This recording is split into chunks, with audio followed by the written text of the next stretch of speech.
ini, berjalannya waktu hilang diambil tetangga, baru kita ribut.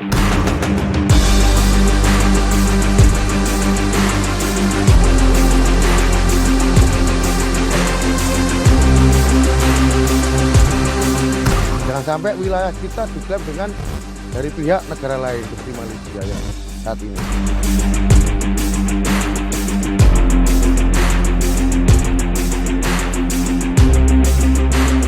Jadi kita harus menjaga bagaimana mereka hatinya tetap di Indonesia.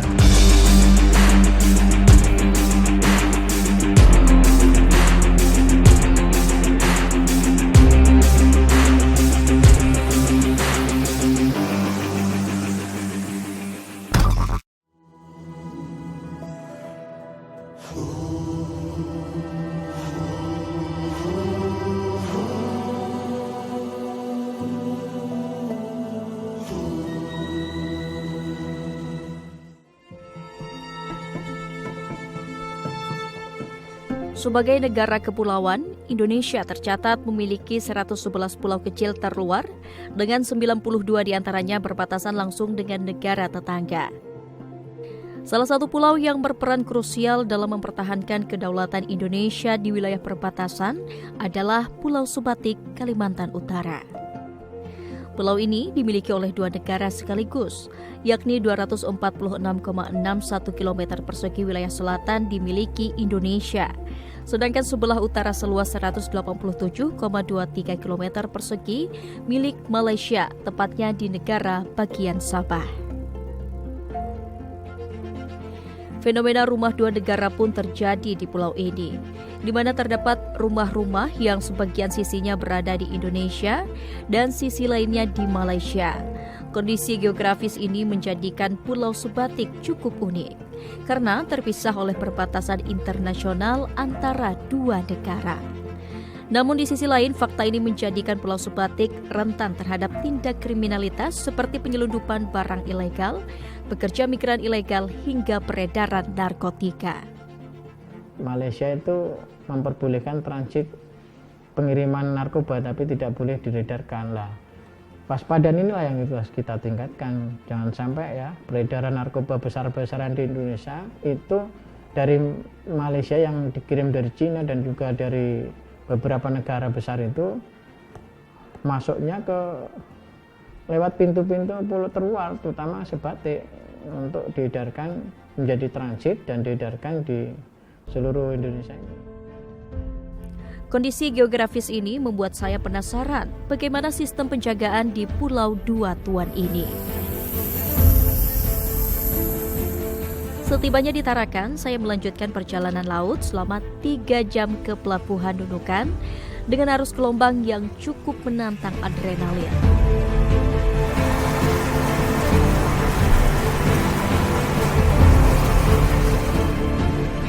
Di Pelabuhan Nunukan, saya melanjutkan perjalanan laut ke Desa Bambangan selama 15 menit untuk menempuh perjalanan darat ke Pulau Sebatik selama 1 jam. Bapak, makasih banyak ya. Hati-hati, Pak.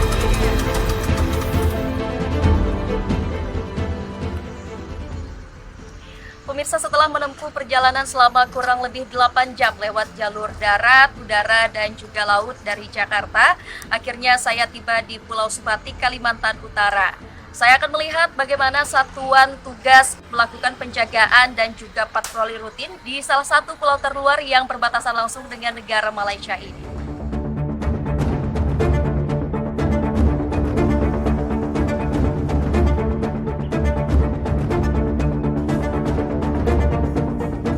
Saya menemui Kapten Marinir Oki Prabowo, Komandan Satgas Marpam Ambalat 30.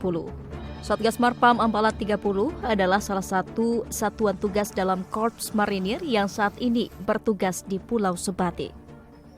Banyak minuman keras, narkoba masuk, dan itu sudah kita tangani. Seperti contoh kasus bulan lalu, kami berhasil menangkap kurang lebih 1,05 gram sabu-sabu.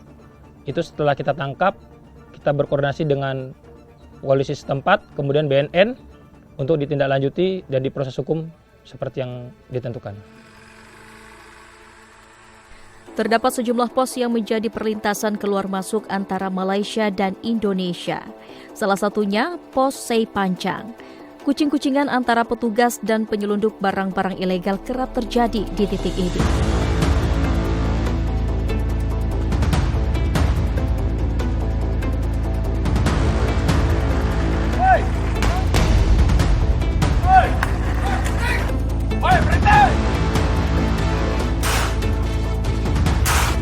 Apa ini? Hei, kamu ditanya diam aja. Ada lagi nih, apa nih? Kenapa ini? Keras bawa apa itu? Apa itu? Hei, apa itu? Sabu. Selain masuknya barang-barang ilegal, masalah delineasi dan demarkasi batas wilayah juga turut menjadi tantangan serius di pulau-pulau terluar. Pemirsa, salah satu hal yang paling krusial dalam menjaga Pulau Sebatik ini adalah memastikan patok perbatasan wilayah antara Indonesia dan Malaysia berada pada posisi yang semestinya. Sejumlah upaya pun dilakukan oleh Satgas Marinir agar patok wilayah ini tidak bergeser atau bahkan hilang. Selamat siang, Pak. Ya, selamat siang. Selamat datang di Pos Marinir Bajau Laut. Kita akan melaksanakan patroli sektor wilayah timur, patroli patok. Kita laksanakan tugas negara dengan penuh tanggung jawab. NKRI harga mati.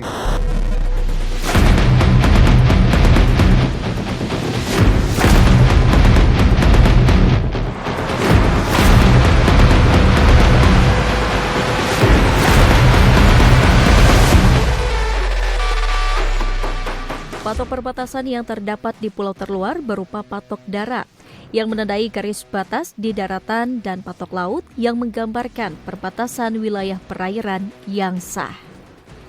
Adanya patok laut membantu negara menegaskan batas perairan yang sulit ditentukan hanya dengan koordinat geografis atau batas buatan lainnya. Untuk memantau patok batas laut di Pulau Sebatik, kami harus menempuh perjalanan selama kurang lebih 40 menit menggunakan perahu karet. Ini kan udah pakai patok beton ya Pak ya? Ya. Kalau sebelumnya pakai patok apa Pak? Kalau dulu patok masih pakai kayu, Mbak. Pakai kayu itu masih bisa geser lah. Ya. Kadang patah, kadang kena air, tahu-tahu hilang seperti itu. Kita pastikan dulu jangan sampai patok kita bergeser, Mbak ya. Kalau kita mau berbicara rugi, yang rugi kita sendiri, negara kita. Karena jangan sampai wilayah kita diklaim dengan dari pihak negara lain seperti Malaysia yang saat ini.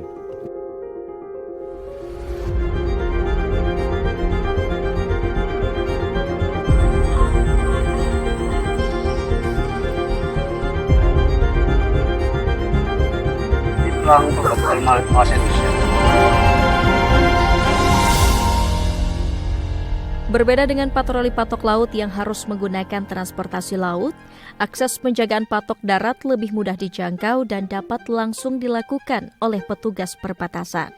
Meski demikian, patok darat berpotensi hilang atau rusak karena aktivitas manusia seperti pembangunan maupun kondisi alam yang dapat mengubah topografi seperti erosi dan longsor.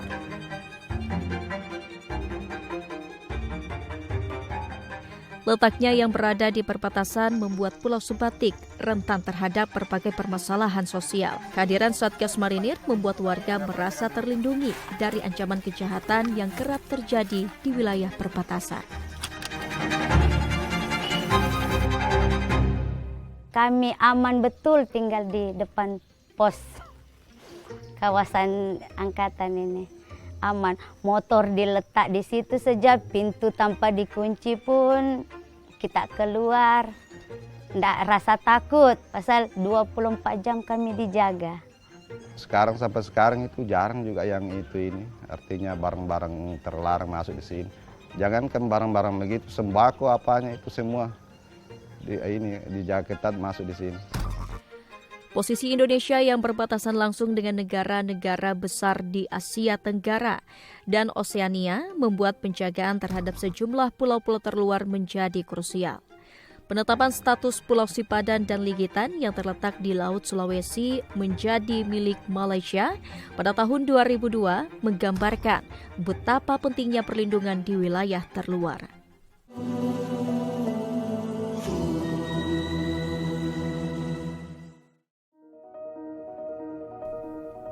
Sebagai negara kepulauan dengan luas 1,9 juta kilometer persegi yang terdiri dari 17.508 pulau, termasuk yang tak berpenghuni maupun terluar, menjadikan Indonesia rawan terhadap isu sengketa wilayah dan eksploitasi sumber daya alam oleh negara lain. Meski berbagai upaya soft power seperti diplomasi dan perjanjian internasional dilakukan, ancaman kedaulatan hingga aksi kejahatan di pulau-pulau perbatasan dan terluar terus terjadi. Oleh karena itu, pendekatan hard power melalui penguatan pertahanan militer menjadi langkah yang tak terelakkan. Sebagai salah satu unsur kekuatan TNI, Korps Marinir hadir untuk menjadi garda terdepan dalam menjaga keamanan wilayah perbatasan dengan kemampuan tempur yang mumpuni dan mobilitas tinggi. Satgas Marinir Pulau Terluar ini dimulai pada tahun 2005. Yang melatar belakangi ini adalah pertama rasa tanggung jawab terhadap Republik Indonesia atau NKRI, karena Satuan Marinir ini adalah salah satu bagian dari TNI yang mempunyai tugas pengamanan pulau-pulau terluar.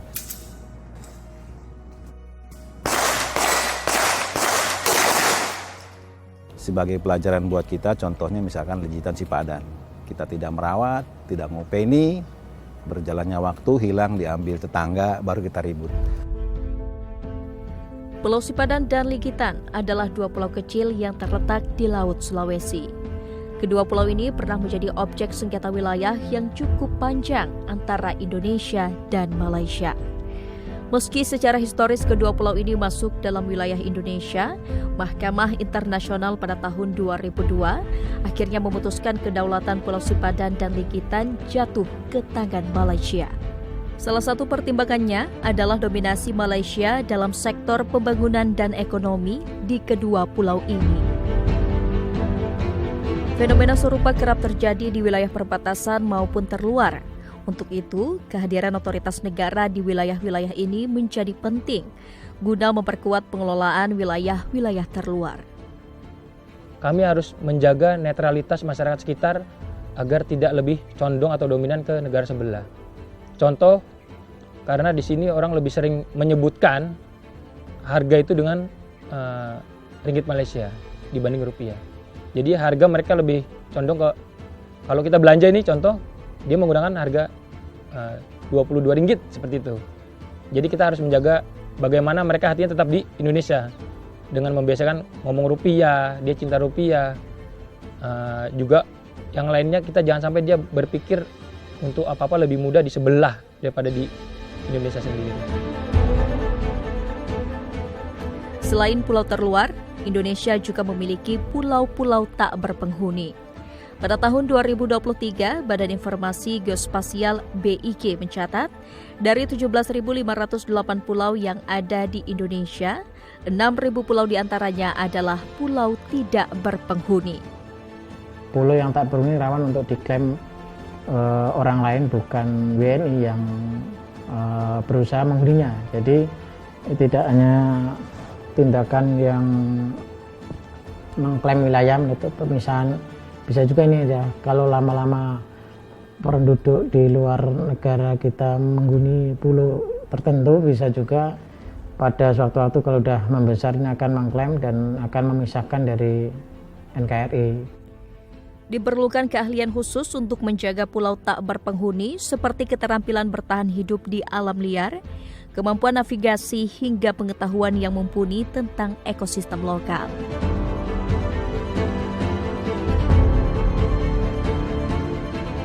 Di sini dibekali berbagai hal. Contohnya dari fisik, mereka dilatih karena wilayah atau cuaca dan lain-lainnya berbeda dengan ada di basis. Di sana mungkin kalau pulau terluar pasti anginnya lebih kencang. Diajarin juga masalah mungkin navigasi atau kompas. Diajarin juga masalah melaksanakan drone, patroli, dan lain-lain. Ini perlu diajari yang kira-kira melekat dalam jiwanya untuk punya rasa tanggung jawab nasionalisme yang tinggi. Kalau tinggal di pulau yang berpenduduk, sama dengan kita dari sini pindah ke sana, nggak ada masalah. Tapi di tempat atau di pulau yang tidak berpenduduk, ini sama-sama seperti kita di penjara lah, jauh dari mana-mana.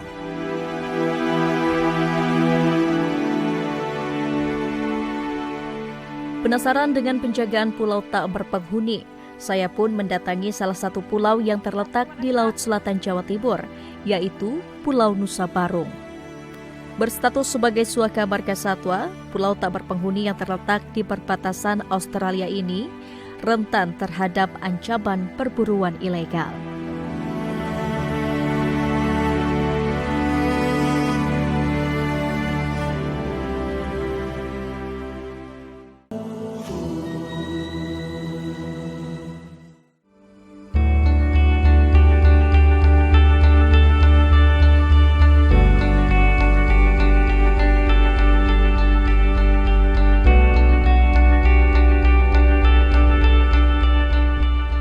Pulau Nusa Barung merupakan salah satu pulau terluar tidak berpenghuni yang berada di sebelah selatan Pulau Jawa, tepatnya di Desa Puger Kulon, Kecamatan Puger, Kabupaten Jember, Jawa Timur. Setelah melihat penjagaan di Pulau Sepatik, kini saya berkesempatan mengikuti aktivitas para anggota Satgas Marinir di Pulau Nusa Barung yang tergabung dalam Satgasmar Pamputar 28. Perjalanan saya dimulai dari Pantai Pancer Puger. Dari sinilah kebutuhan logistik untuk para prajurit penjaga Pulau Nusa Barung diberangkatkan. Menjaga pulau tak berpenghuni memang sedikit berbeda dengan penjagaan pulau-pulau terluar lainnya.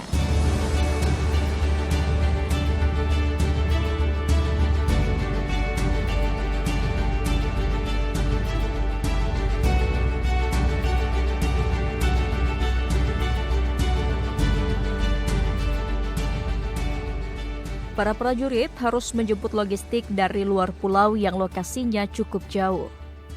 Kondisi cuaca dan ketinggian gelombang juga perlu diperhatikan sebelum keberangkatan.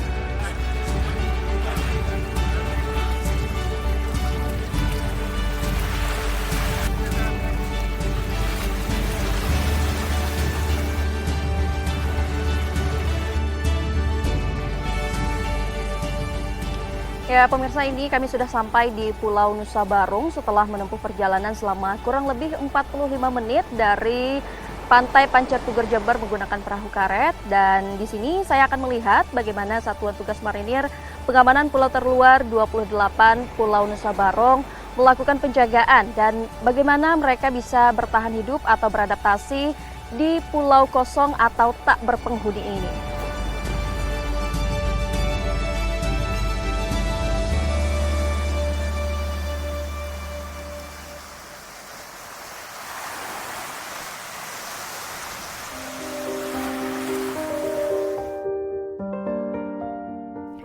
Sesampainya di Pulau Nusa Barung, saya menemui Komandan Satgasmar Pamputar 28, Letda Marinir Eri Subiasno.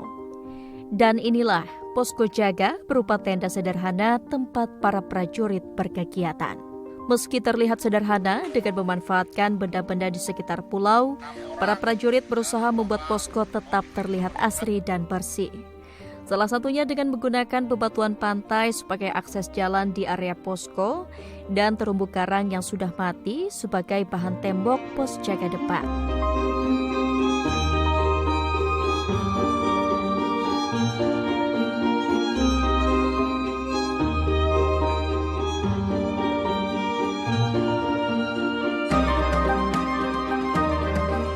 Pun kabarnya Mariam, anak kita gimana kabarnya itu? Alhamdulillah sehat di sekolah. Nanti pulang jam berapa kira-kira dia? Pulangnya jam 12.30.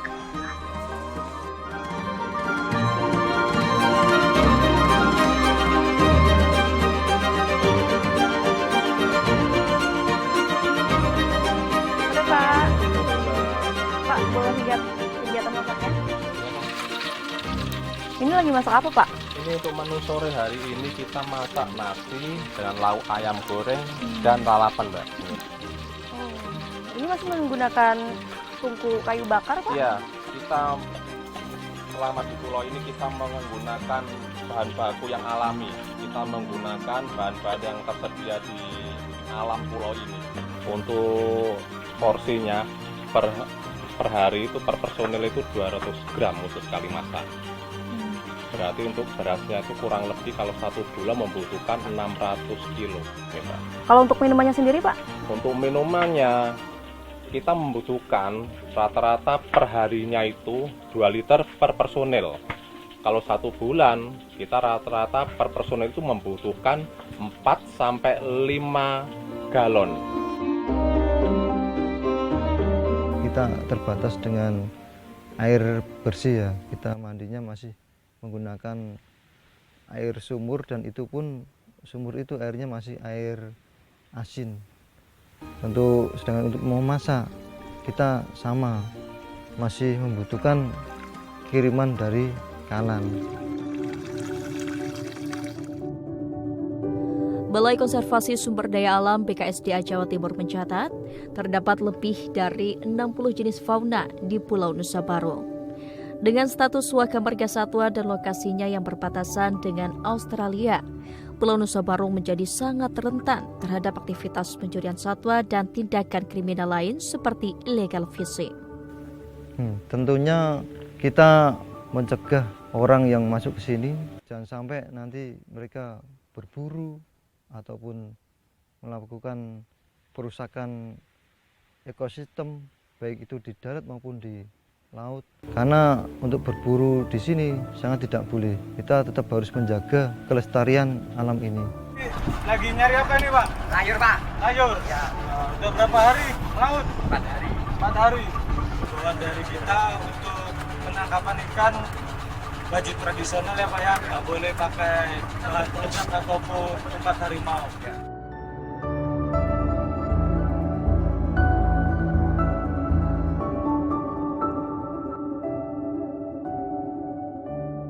Menurut catatan kami sejak tahun 2018 sampai dengan 2024 ini sudah ada 18 kali pelepas liaran satwa. Dari kami sendiri tidak mampu full selama 24 jam melakukan penjagaan di kawasan. Dengan demikian keberadaan mereka saya pikir sangat membantu tugas-tugas perlindungan dan pengamanan kawasan di pulau tersebut.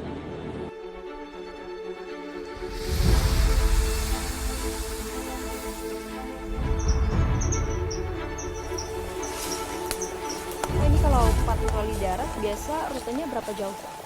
Kira-kira 4 kilo kita tempuh dengan rute perjalanan ya seperti ini, Mbak. Hutan, ada naik tebing-tebingnya, makanya 4 kilo kadang bisa ketempuh sampai 4 jam lebih. Di Pulau Nusa Barong ini termasuk cagar alam dan hutan lindung, makanya kita juga melaksanakan patroli untuk menghindari pencegahan-pencegahan terjadinya illegal logging atau perburuan satwa liar yang pada intinya agar kelestarian di Pulau Nusa Barong ini bisa tetap terjaga. Upaya masuknya warga negara asing ke pulau ini juga sempat terjadi. Pada 16 September 2024 lalu, Satgas Mar Pamputer 28 berhasil mencegah 3 WNA asal Australia yang berusaha masuk ke Pulau Nusa Barong. Sempat kita datangi karena dia masih masuk di wilayah pesisir. Kita datangi, kita tanyai, dia pengen beristirahat di pulau dan kita tidak izinkan. Kami Satgas Pulau Terluar, Pulau Nusa Barong, siap melaksanakan tugas. Hadir! Aua!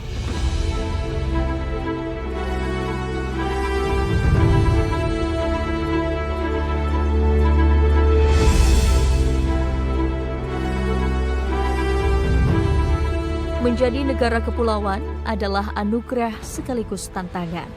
Setiap jengkal pulau menyimpan kekayaan masing-masing. Namun di balik kekayaan ini ada ancaman yang berpotensi mengganggu kedaulatan Indonesia, mengintai di setiap jengkal wilayah terluar Indonesia. Kehadiran Satgas Marinir di garda terdepan pulau-pulau terluar memberikan rasa aman terhadap keutuhan bangsa Indonesia sebagai sebuah entitas maritim yang kuat.